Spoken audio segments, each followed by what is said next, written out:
Welcome, everyone, to Dead Talk Live. And tonight we are joined by writer, director, producer, actor David Espinosa. David, thank you so much for being our guest tonight. How are you doing? I'm doing fabulous. Thanks for having me. It is our pleasure. We're gonna have some fun tonight. Get to talk about some horror, some filmmaking, and whatnot.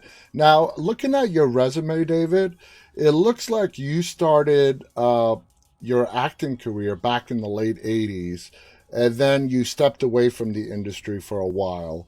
So, did you just find that Hollywood was not the place for you at that point in time, and you came back? Well, actually, I started before that, but professionally, yes, you're right, in the 80s after I got out of UCLA. And what really swayed my opinion as to where my career was going was I was having babies. You know what? I guessed it. And I thought, I was living in LA and I was like, oh man, do I want my kids to grow up in LA? I loved what I was doing. But I've been raised in a family that pretty dedicated parents, and my role model. So for me, it was like I have to be a dad first. That was my primary responsibilities, and I was actually working in theater and getting my own plays produced, which was pretty cool. I was getting paid to direct my own stuff. I was very excited, but I wasn't making any money, Yeah. and I couldn't keep it going. I was getting some commercial work. I was getting things happening, but I wasn't making any money to support my family and myself. I hear you. So I ended up going to law school. Nice. Well, So you're a lawyer? I mean, well, I got out of law school, all right, and I never intended to become a lawyer. I intended to study law so that I could understand entertainment law, labor law, contracts, stuff of that nature to strengthen my position. You see, I've always been the kind of guy that wanted to do the stuff. I didn't want to just be the actor. yeah, I wanted to write. I have this prolific imagination, and I'm always coming up with ideas out of nowhere. I don't know why. And I write a lot of cheesy poetry, short stories, scripts, plays, novels. I write a lot. And I just thought, why can't I do the whole movie? And not that I thought I could. Don't get me wrong. I'm not sitting here saying, "Oh man, I'm so talented. I got so many skills. I can do it all by myself." That's not it. no. I had an imagination that wouldn't stop, Hmm. and so I said, "I can't find parts for myself. I can't get good roles." And not that I'm a great actor, but I felt I was good enough to be a commercial actor, Hmm. work in the industry. And it just wasn't happening. And so one thing leads to another, man. Next thing you know, you're in a law firm and you're doing personal injury and contracts and stuff like that. And then I'm teaching and, life takes you down the stream and you just better know how to paddle and avoid the rocks. Exactly. So is your story similar to mine? At the age of 45, my kids are now teenagers. I've got three of them. And I'm like, they don't need taken care of anymore. So I started doing this. Do you have a pretty similar story to that? Yeah, kind of. But my son was involved with me in a lot of things. He was promoting raves at the time when raves Hmm. were really heavy going on. My son was a young man out of high school, and he was doing that quite successfully. Ironically, it was kind of strange. I got involved in music, Hmm. and I was involved with a jazz band, and we were playing original stuff. And next thing I know, I'm playing at these raves. It was kind of crazy. Wow. Yeah. Meanwhile, during the week, I'm going to the law firm. Right? This need to produce art, to be involved in art, it's not a choice, as you probably know. Yeah. It's sort of It like a is, passion that draws you in. yeah, or forces you to expel it out. Hmm. Exactly. One or the other. And I think with me, it's more of an expulsion of it than anything else because I have to do it. I paint, I write, I play music, and not that I'm any good at any of it, but I certainly do it all. and I enjoy doing it. And with films, I get all of that. Yeah. Uh, Now, being a lawyer, a lot of people don't realize that, in my opinion, entertainment law is probably one of the hardest fields in law to come because there are so many moving factors. Do you believe it gave you a leg up in the industry? I think it certainly has helped my partner and I in understanding our position in the indie film industry and how to negotiate ourselves in a practical manner as a business. One of the things that CRA Entertainment, our company, that I think one of the things that sets us apart from a lot of startup indie companies is that we do have an understanding of business. Yeah. My partner is, he was a business banker, a mortgage banker for 28, 30 years.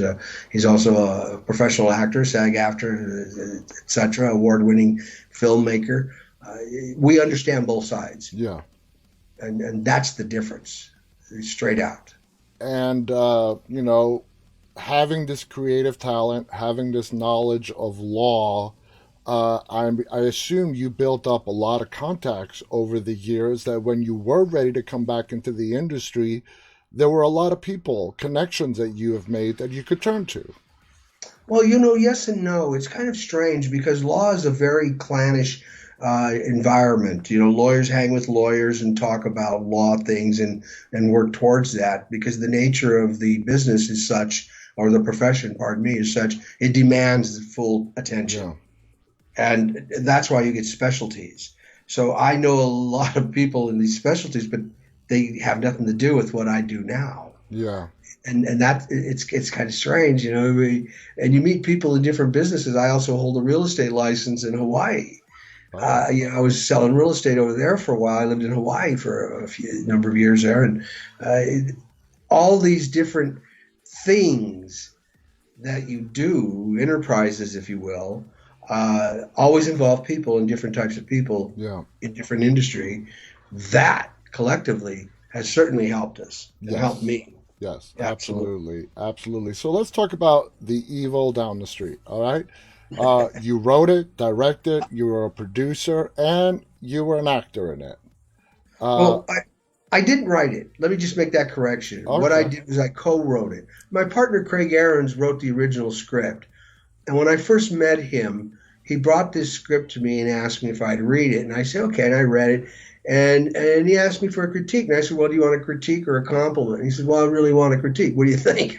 I said, well, I think if it's based on a true story, I think you got a couple of things here that may not work.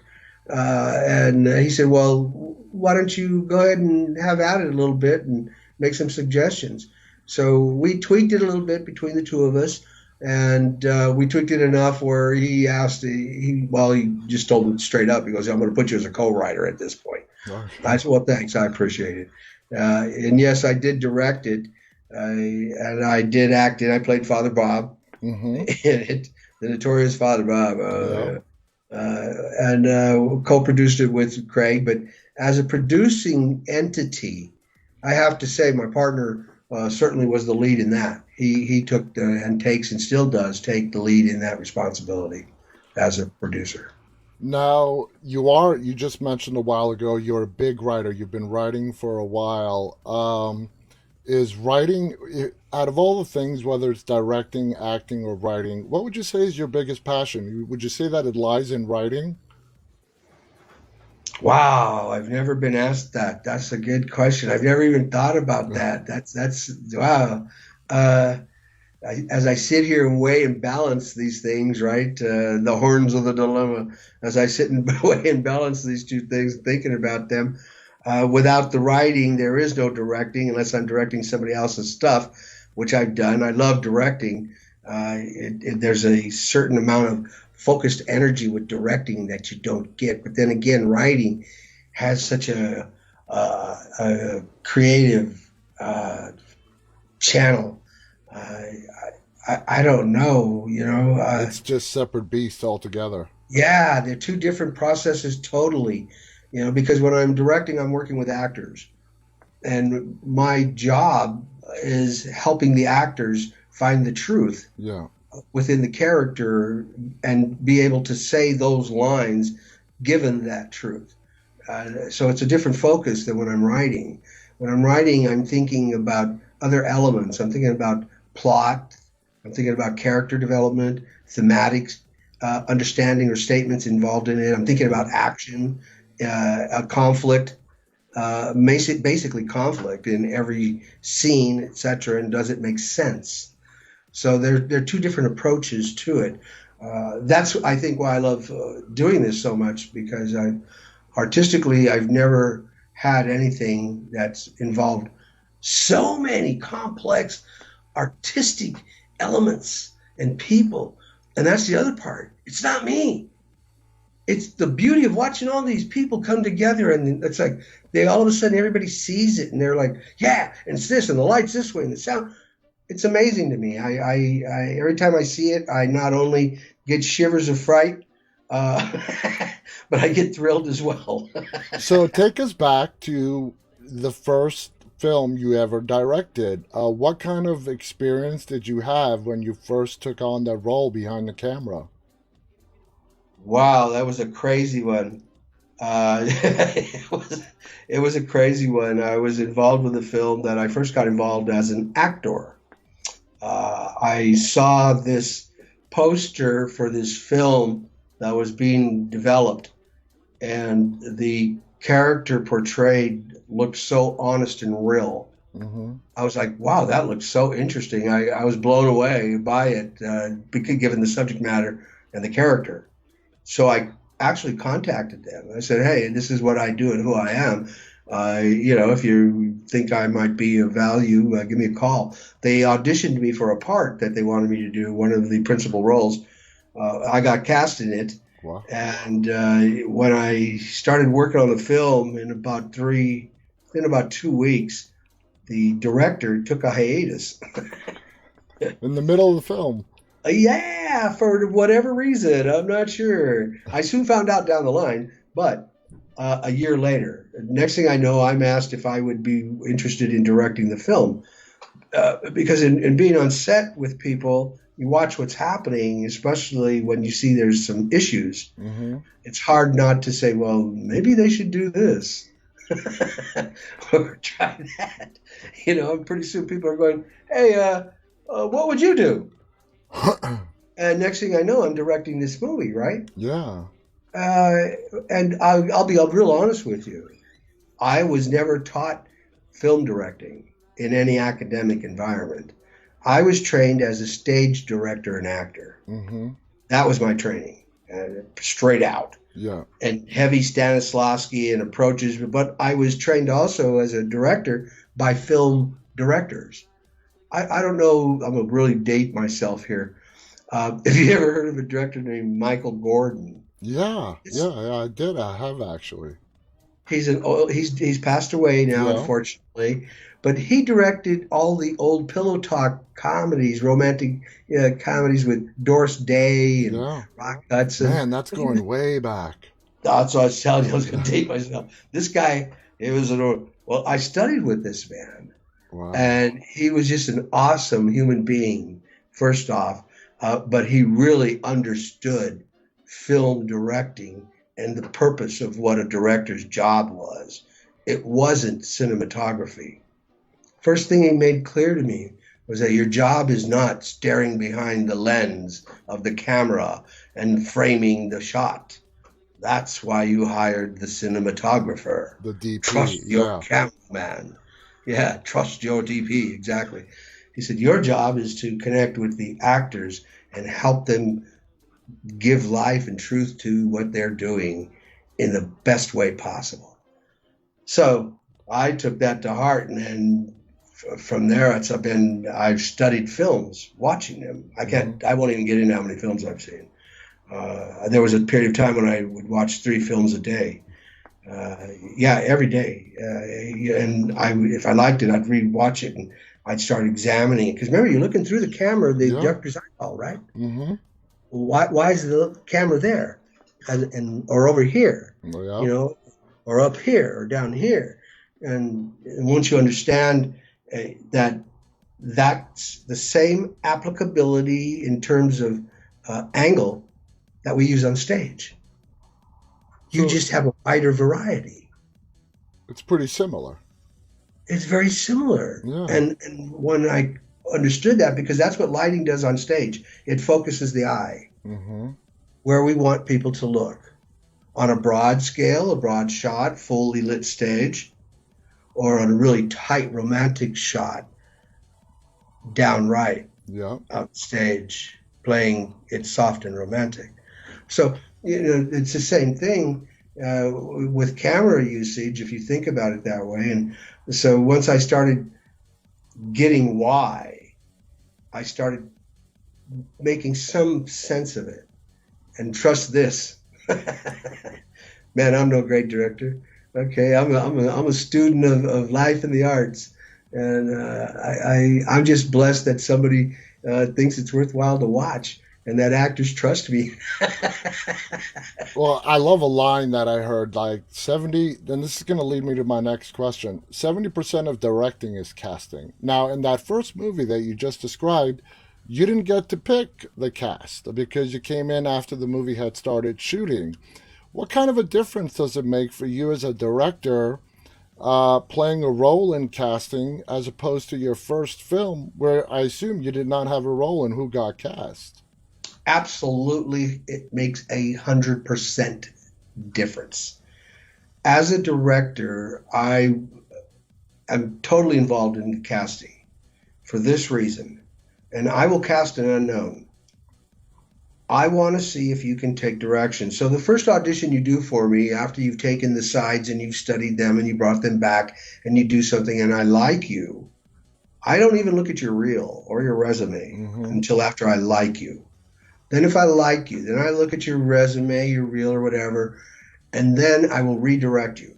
I will give you redirection immediately. Now, depending upon how quickly you get that back to me, will spark my interest. The girl who I cast in The Evil Down the Street, Mm-hmm. Uh, Elena Gerard. Elena Gerard, yes, Yep. who played Uh, Katie. she played Katie. Mm-hmm. Her audition came in. I looked at it. I liked it. The producer knew these people personally. Craig Aarons knew these people on a personal level. He said, "Wow, that lady looks like the person." He goes, "And she's not a bad actress." And I said, "Well, let me see if I can work with her." So I gave her some extreme redirection. She got it back to me in an hour. Wow. An hour. I was like first very impressed and then said, well, okay, that's either an hour worth of some really serious crap or something really good. And I saw it was good. She could take direction. So that's my thing. Can I direct you? Can you take direction? Can you understand what I'm telling you? Mm-hmm. If I can communicate with you in that level, I'm going to cast you. And I really don't care about your reel or anything. Your reel should be good by now. I'm sure you spent a lot of money on it. Hopefully, Mm-hmm. it's good. Yeah. Now, the character of Katie in The Evil Down the Street, she is possessed uh, by demonic entity, and that is told to us by Father Bob, your character, in the movie. And she does a great job when we see her, because she goes in and out of possession. Okay, and the way we know that is because when she is her normal self, she forgets about the stuff that she had done while being possessed. Did you and Elena have to work closely together to get that vision right the way you saw it, or did you see that she caught on really quickly to what you wanted to be seen on the screen? Actually, both. She had had the script ahead of time, and I had spoke to her extensively over the phone prior to meeting with her. The first time that I met her was at set when we moved down there to do it. Mm-hmm. And that's the first time, ironically, that I met my partner, Craig Aarons, for the first time.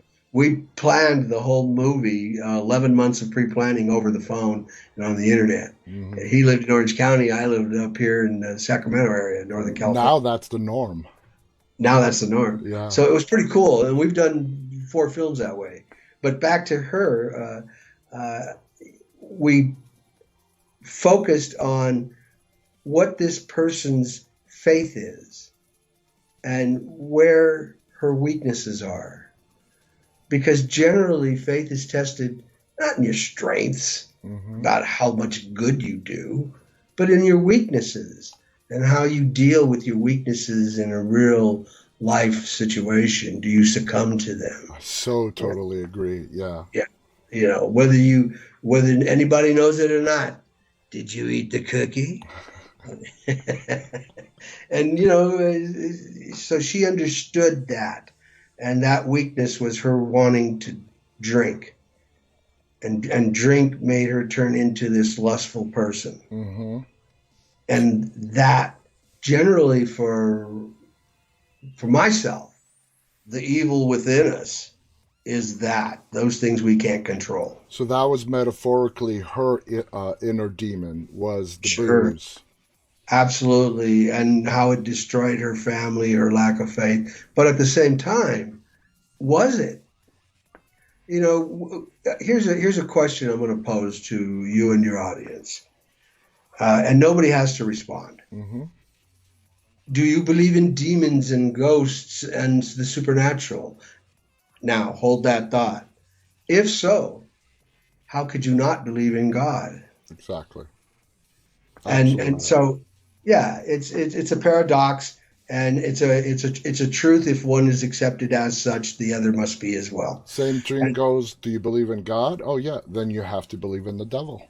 thank you. And light versus dark, good, bad, evil, etc. And we can beat that up with all kinds of different metaphoric symbols. Yeah. And in this case, the Ouija board, the alcohol, the sex, and not that any of those necessarily are bad. No. It's not what goes on in the world, all the things that come to you. It's how you react to them. Mm-hmm. That's where the responsibility lies. And obviously, she could not react appropriately and could not. And the irony is, it's based on a true story. That's what's the big horribleness about it. And when the original script was written, uh, Craig had shared his story with another person who wrote the script, and it was wild, full of wall crawling and head turning and boogaboo that wasn't real, Hollywood baloney. Yeah, exactly. And he asked me to read the script, and I gave my true opinion. I said, if this really happened, why would you put all this crap in there? Let's take all that crap out. And it Let's. happens 99% of the time that they put that in there. I said that's not. I think it's scarier. If I was to come down some stairs and see my mom taking off her clothes in the corner to Mm-hmm. some imaginary something, I would totally fucking freak out. Exactly. And that was a great scene in the movie too, when the daughter goes down the stairs in the dark and sees her mom. There's nobody in front of her in the couch, but she is No. like doing a strip tease for someone we can't see. Yeah. I mean, that would weird me out to no end. So we took all that out and wrote it straight, and I thought it played much better. And it really the Elena Gerard, I have to give it to her. It was a very hard role for her. The end scenes were very difficult for her, and she put a lot into it. We had a time pressure. We shot it in 13 days. Wow. Yeah, the people whose house and the basement where we shot it at, well, actually existed 100 miles away from Really? the house. Why was Yeah. that done? Well, because the house didn't have a basement. the the original house we had, the original set had an attic, and it was pretty cool. It was perfect. I think it was the day before, no, 2 days before we were going to start shooting. He bagged on us, said we couldn't use Oh, his house. oh, We're like, gee. oh yeah, yeah, all kinds of expletives, right? Pretty pissed off. So Craig, as he is diligent. He got on his horse and found this place. It was an abandoned reform school up in the high desert, 100 miles away from where we're at, and it was an old house on the premises and a two-room basement at this place. Yeah. Totally weirded out place. He goes down there. He takes a bunch of footage to send to me because he's scouting, right? I get the footage back, and I'll share the footage with you if you want. I'll have Craig send it to you. Mm-hmm. Now, this basement has 2 rooms. There's no electricity. This is an abandoned house, middle of nowhere, right? Yeah. There's orbs all over the place in this thing. Oh my God. Well, I didn't see him until he sends it back. He didn't see him till he puts it on the computer. He calls me up and he goes, "Dude, you ain't gonna believe what I'm seeing right now." This I place said, is "What really place?" haunted. Totally weird. We got recorded sounds of the basement in the main facility downstairs in the bottom. You know the scene where Father Bob's office was? Yes. Okay, that was shot down in this abandoned basement, big, huge facility area where we could hear, we got the sounds, doors came like, "Kah, kah, kah, kah." The place was totally bizarre. Wow. You think that Now, added to the authenticity of the it moments? certainly added to our fears. I don't blame Our you. makeup artist wouldn't work with us on another film. She goes, she wanted. She said she would. When we called her, she goes, "Yeah, but I don't know, man." She was hee-hawing. "What's the matter?" She goes, "That was really weird. That I had never experienced anything like that. I didn't expect that." And I go, "Well, you know," she goes, "but I thought it's just a film. But you guys are shooting horror films. I don't know if I want to do that." Oh well, there you go. And I'll tell you what's really even more funny, strange. Inside the main house, where the library is. Remember the scene shot in the Uh library? huh. There's a scene near the beginning where the dad walks in there and he grabs a book off the Mm-hmm. shelf and he's talking with the wife. That book was not our prop. That library was not our set. That was the homeowner's original library, their books. The book that he grabbed, I don't know if you caught note of that, but and he didn't grab it on purpose. Hadn't looked at that book. This is we're just rehearsing this scene. It was so weird. He grabs it and take note of the book when you look at the film again, if you do. I would just please tell us what it is. Okay, how to marry a demon. Ceremonies to marry a demon. Wow, that is freaky. And other stuff happened in that house that was just like, what? We were all upstairs shooting a scene in the bedroom, and this big mirror downstairs that's attached to the wall, not just hanging on a Mm-hmm. hanger. It's attached to the wall. Wham! Slides off to the ground. Big noise. Everybody runs down there. It's not broken. The the attachments aren't broken. It's It just looks like someone unexplainable. backed them out and slid them down. That is so. That is. I would We have. couldn't get, we couldn't get out of there fast enough. Yeah, no wonder you guys finished it in 13 days. 13 days. Hey, Now, that's a good number. was Kelton Jones cast before or after Elena, who plays Michael? Yeah, Kelton. I'm trying to think. Did I cast Kelton first? I might have cast Kelton first because I know I saw his audition, and I liked his audition. He had a full beard at the time, Mm-hmm. and I liked his audition, but not the beard. He looked too much like a minister out of the out of the West or something. So he was gracious enough to when he accepted the role to shave the beard. But I think I cast him first. Yeah, I think I did. Did I'm not certain. That's did casting Elena play anything to do on how well the person you did cast for Elena would the chemistry they would have with Kelton? yes, we had them read together, and I have to see that they're comfortable talking to each other, touching each other. It's you can tell when somebody's not. Yeah. I was working on a film where one of the main actors, her husband, the guy who played her husband, she was so uncomfortable hugging him and kissing him. It was so obvious. Mm. It was so difficult to shoot the scene. He would go up to her. He was a big guy, but he'd go up to her and he'd touch her shoulders and he'd say, "But I miss you, dear." And he'd go to kiss her and she'd be like,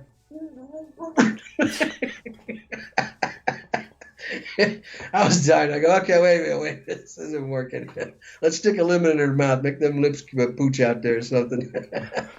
But we worked it out. But yeah, it can definitely get weird. They were comfortable with each other right away. Yeah. Kelton's an easy actor to work with. He's very comfortable to work with. He doesn't fight direction. He understands stuff. If he doesn't, and this is what I like about certain actors. they may not even understand why you want them to do what you want them to do. Hmm. But they're so good at what they do that they just do it. And then afterwards they go, oh, okay, I see it. Yeah. And that's when you know you're working with professionals. Exactly, and it's the actor having trust in the director, and vice versa. True. I definitely believe it. Now, let me ask you about the budget. Did you have a really, really small budget for The Evil Down the Street? Yes. Compared, okay. Now, when I was watching the film, you just explained it, but I thought the subtle ending when it came to the cleansing, now I know it's because you wanted to not add all that Hollywood special effects, crawling the walls, and all that. You wanted to keep it realistic. How much of a factor was the budget a factor in the ending? Actually, it wasn't any because the way the script was written, there was a lot of dialogue and stuff that was exchanged between Father Bob and the demon, and the demon allowing Katie to come in and out at certain points just to play on Father Bob. Yeah. We were so pressed with time with our commitment to the homeowners on when we would get out. We were down to the wire with that we had to readjust the script. They they needed their home back. We had been there like 14, 15 hours a day straight, 6 days, driving them crazy, right? Yeah. In their beds, in their kitchens, everything. We just we take over everything. And I warned them ahead of time, but oh, we're going to put our house in the movies. How cool, right? Yeah. And then Then you get there, reality day sets in. 7. When are you leaving? Is this going to take forever? What are you gonna do? But that it is what it is. Now,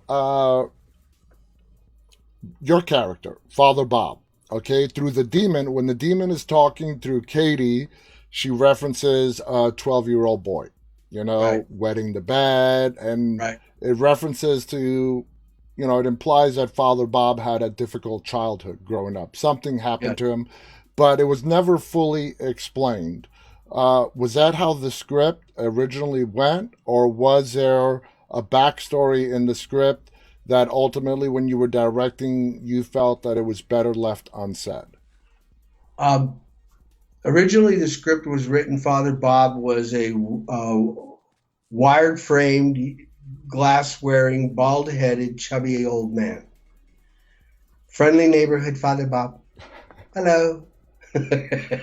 Not me. No. And when I was asked to play the part due to economic insufficiencies, Craig says, "Hey man, why don't you play Father Bob?" I said, I don't know. I said, "I really don't like the character. That's not me." And he goes, "Well, write it any way you want."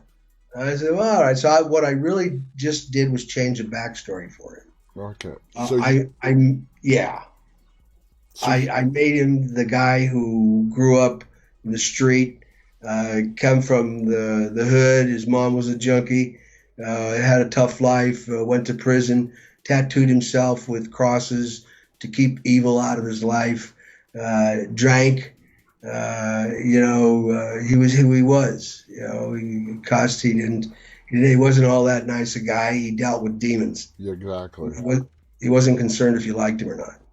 Now, So, the movie, like it's noted in the beginning of the film, and you also said as well, is inspired based on a true story. Without going into detail and protecting the people's privacy, did you actually get to talk to the people that were involved with the true story, or did you? What kind of well, research did you do? well, quasi.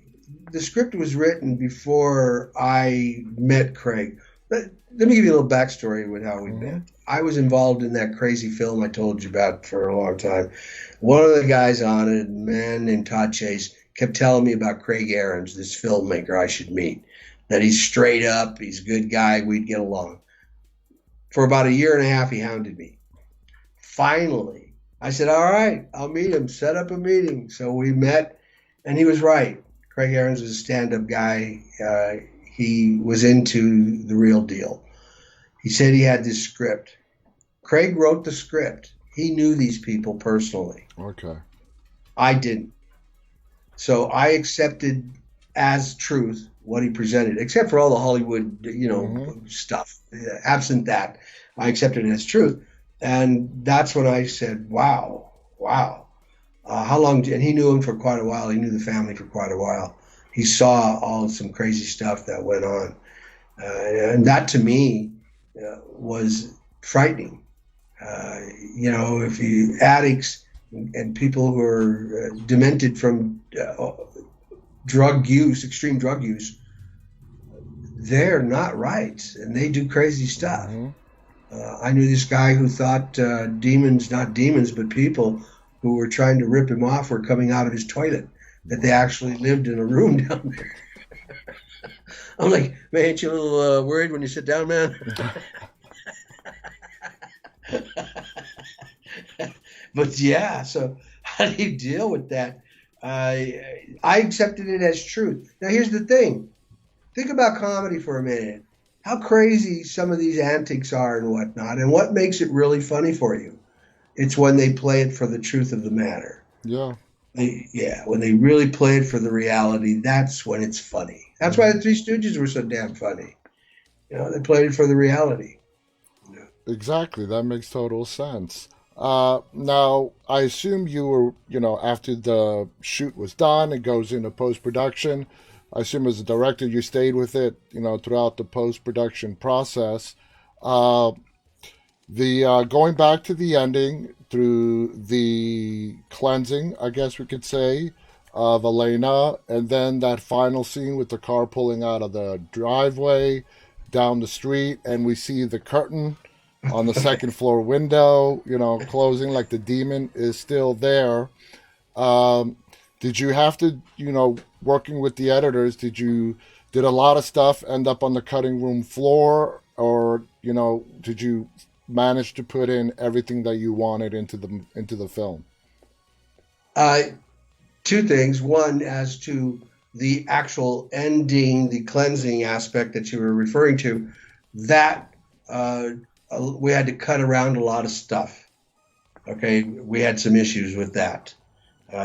As to the actual ending, the drive away, the curtains, none of that was through editing. Yeah. I had the opportunity to work with a guy I really liked. His name's Dan Watt. He's done 3 films with us as a DP, and we set the shot up so that we could get it to look like exactly what you saw, like the demon's still alive in the house. He's whatever, because you can't kill a demon. No. How can you kill any spirit? That's ridiculous. And let me just tell you, when you see the curtain closing as the car is pulling out, with no words being said, and the cinematography, it tells us, the audience, the demon is still there, but he's hiding. He's hiding. And what does that tell us? Let's take it as a metaphor and a social statement for a moment. What does that tell us as a society? Our demons are never stopped, killed. They're always held at bay. Mm-hmm. The temptations that we have, whether it's because we want to eat more food, drink more booze, have more sex, or do more drugs, whatever the hell it is, the temptations that we have never stop. We hold them at bay. Remember a statement I made earlier. It's all these things in our lives come at us. That's not it. It's how we react to them. Mm-hmm. That's it. So the statement there is that the demon is, as in all of us, always alive and willing to surface if we let it, if you feed it. You can feed that demon love and quell it, shut it the hell up, and it's done with you. Or you can feed it a lot of hate, misery, and grow it, and it'll become a monster. And it consumes you. Yep, take you over. And so we write, when I'm writing, I try to infuse my writing not with didactic dogma, think my way or the highway, and it's all about God or I'm going to kill you. No, I love God. I'm a faithful believer, straight up 100%. Mm-hmm. But that's my choice. Yeah. But in the films that we make, we do try to have a statement about love, caring. That's important, and all our films will always contain that. I hope never in a didactic manner. We try to quell that if it does surface. Our job is simple: entertain, inform, and hopefully enlighten. And if we can just entertain, we've done our job. Yes. If the other two come around to be, right on. We got the bonus going on. So where does horror sit in your personal preference? Have you always been a fan of horror? Is it something you learned to gain appreciation with as the years went on? I mean, tell us about you and the horror genre. I have watched horror movies since I was a kid. The first movie that ever scared me was the original Frankenstein. Mm-hmm. I saw it. I think I was about 6. I was so scared I couldn't get out of my seat. I Yeah. crapped my pants. My brother sitting next to me was so disgusted. He's like, we went to the movies all the time. That's all I did. And I mean, we worked for the weekends just to go to the movies, my brother and I. We were pretty poor. But he sits next to me and he kept going. He goes, is that you? What'd you do? I was so afraid of Frankenstein. Oh, man. And I've always loved horror movies, and I've seen all the classic horror movies straight out, all of them, including all the B's, most of the B movies. But I'm not a blood and guts fan, even though I've seen Last House on the Left, the original Texas Chainsaw Massacre, which got me up out of my seat. Yeah. I lost where I was. And when I see reality movies like Last House on the Left, it shocks me. I can't handle, I don't prefer to handle blood and guts for blood and guts. You like I don't like, psychological horror. yes, I'm not into, now don't get me wrong, if there is killing and it's, now this sounds crazy, purposeful, then it's okay. Mm-hmm. And I'll give you an example, okay? Let's just take a classic, The Wolfman, Mm-hmm. okay? He can't help who he is and doesn't want to be who he is. But he has to be who he is. Yeah. And he fights against who he is. But he knows he's going to kill you. And he warns you, leave. Yeah. Lock me up. I'll True. kill you if you don't. And ultimately he does that. Yeah. The rest of them are just kind of like, all right, Dracula, okay, he's got a blood thing going on, man, I get that. They rooted it in the history. Frankenstein. Here's the most misunderstood monster of them all. When I first saw Frankenstein, I was scared because of the obvious. I was a kid. Mm-hmm. All right, and there he was. But as the years went by, I realized the real monster in the original Frankenstein movie was Igor the Helper. When Frankenstein first came to life, the monster, he was innocent and ignorant, even though he had the mind of a madman, a killer. He was still innocent and ignorant because he had died. He had died. And when he comes up, he's actually like, oh, and he's gentle, and he's not fighting with the doctor or nothing. And that stupid Igor gets up to him and starts poking at him and stuff. And he's, and then he starts with the fire. Remember when he meets the little girl? Mm-hmm. Sure, classic scene. That's the whole purpose. And he sees the little girl, and the girl's not afraid of him. And the girl goes, hello, hi, Yeah. you want a flower? And he gets all, because it hit his innocence. I think Frankenstein is the most sympathetic of all the monsters, the werewolf. Yes. Yeah.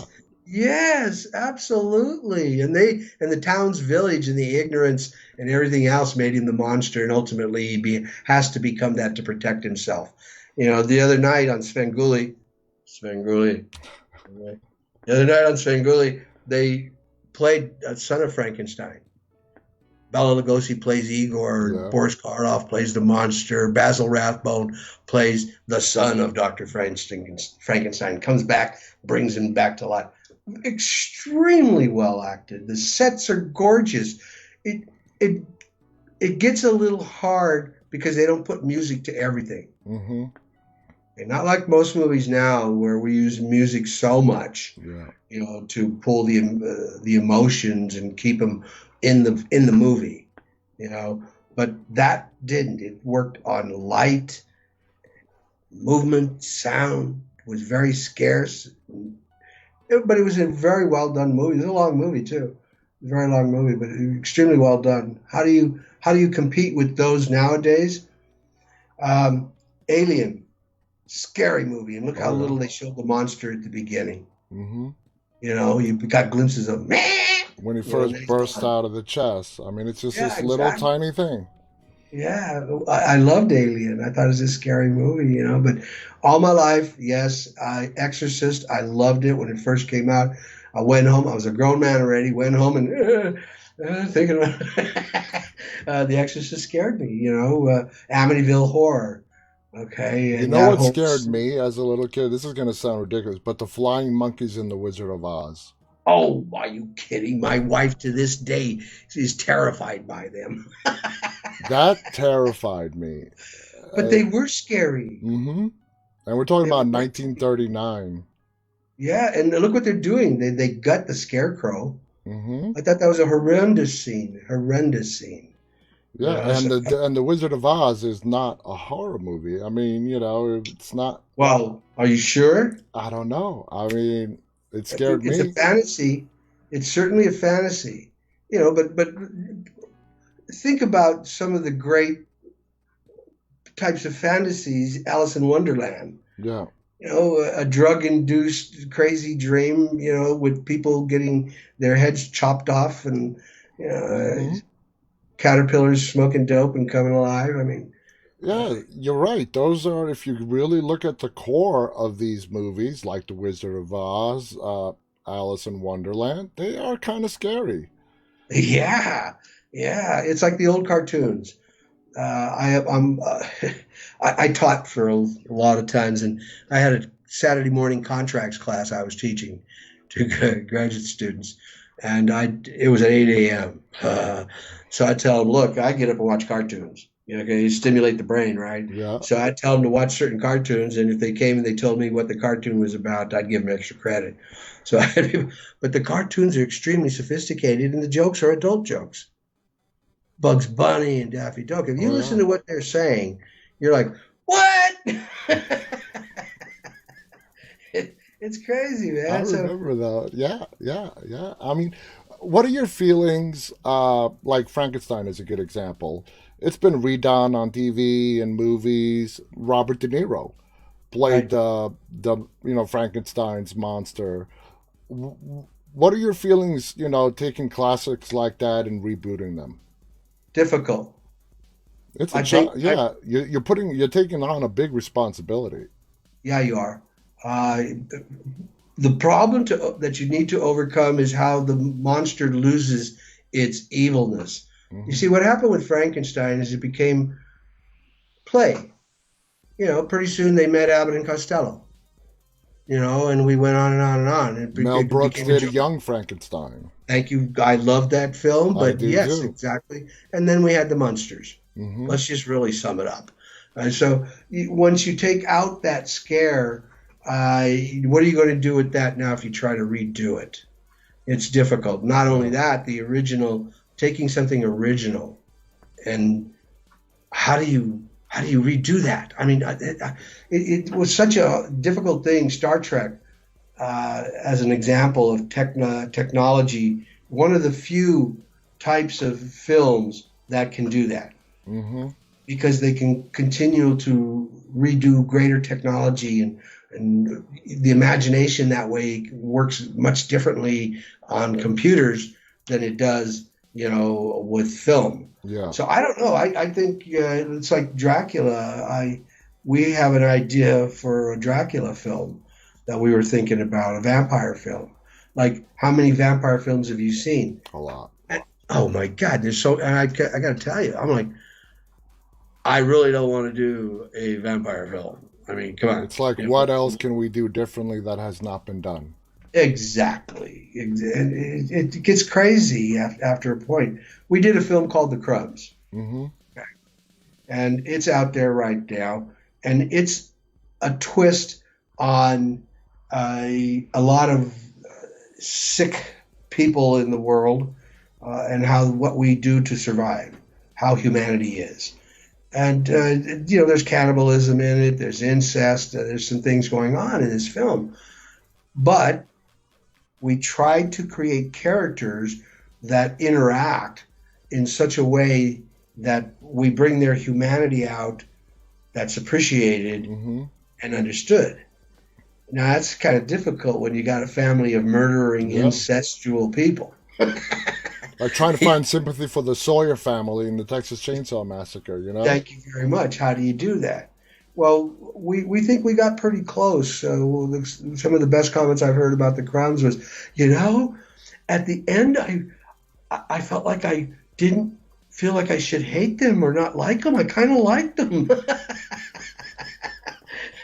And that was the point of the film. I wanted to get people to think about themselves, you know, Mm-hmm. how we judge people. And, so if I showed you this little old grandma who made cookies for everybody and occasionally she slit the throat of a bad guy, would you still hate her?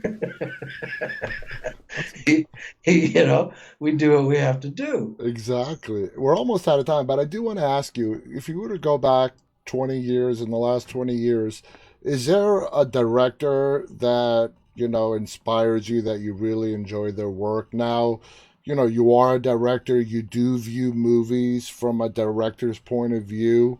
Is there a director whose style that you really find inspirational? Well, there's all the great directors, Scorsese, De Palma, we can go on and on and on and on and on, everybody out there. But the one director that always made me think twice about how he did something was Alfred Hitchcock. Uh, Ooh, good one. and the reason being is Alfred had a thing about continuity. He hated cuts. He hated to cut film. So you mean editing or like shooting long scenes? Shooting long scenes. Ah, Shooting scenes. There's a film he did called Rope. Okay, mm-hmm. he has I think two cuts in the entire film. It's a Damn. feature from the beginning to the end, and Jimmy Stewart's in it. There's also a couple other great actors that are in it, and it's about just briefly two guys who murder somebody. And to prove they can try to get away with it, and they stuff him inside of a chest that they decorate to have a dinner party over with, and all the food and everything's put on this chest, like a cloth, and the whole thing goes on. It's called Rope. Great movie. But everything else he did, he always looked at how can I continue the shot and keep it so that the eyeball doesn't feel like it's being taken from here to there to here to there to here to there. All that clippiness, and it gets rough on the eyeball. Mm-hmm. The eyeball likes to move calmly and see things and make sense of stuff. It doesn't matter if it's fast, as long as it's still making sense. And by that, I mean it's not disjointed. Exactly. Cut, disjointed, cut, disjointed, cut. And I think he had that sense of expectation with what somebody wants to look at. I mean, take Psycho.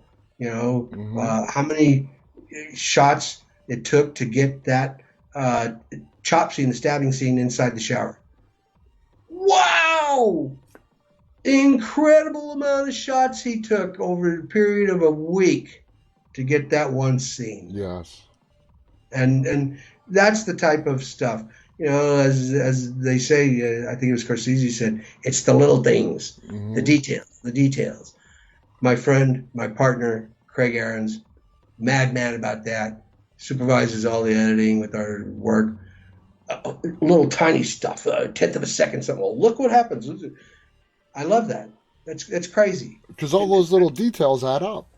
Absolutely, they become a big detail. And I think the art of the long shot, they're trying to, more directors are trying to embrace it.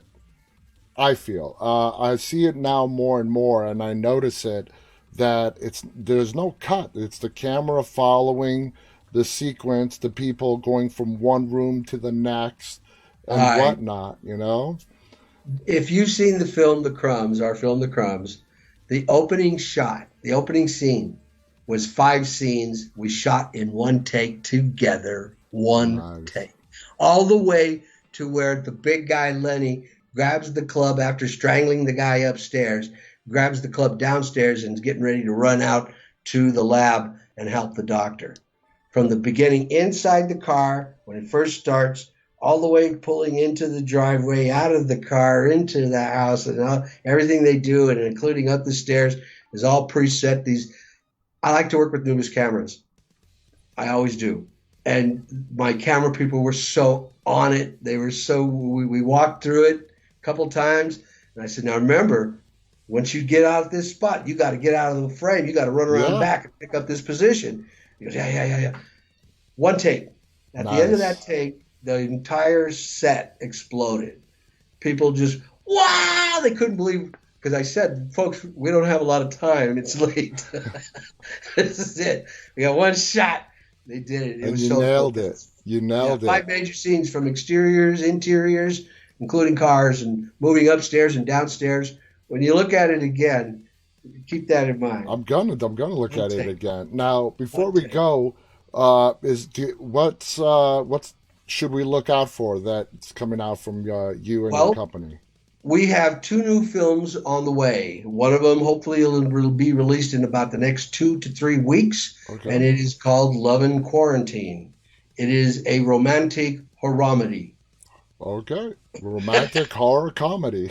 Yes, it's a horror-comedy. We hope so anyway. We'll find out. Love in Quarantine, that was shot up here in the Sacramento area.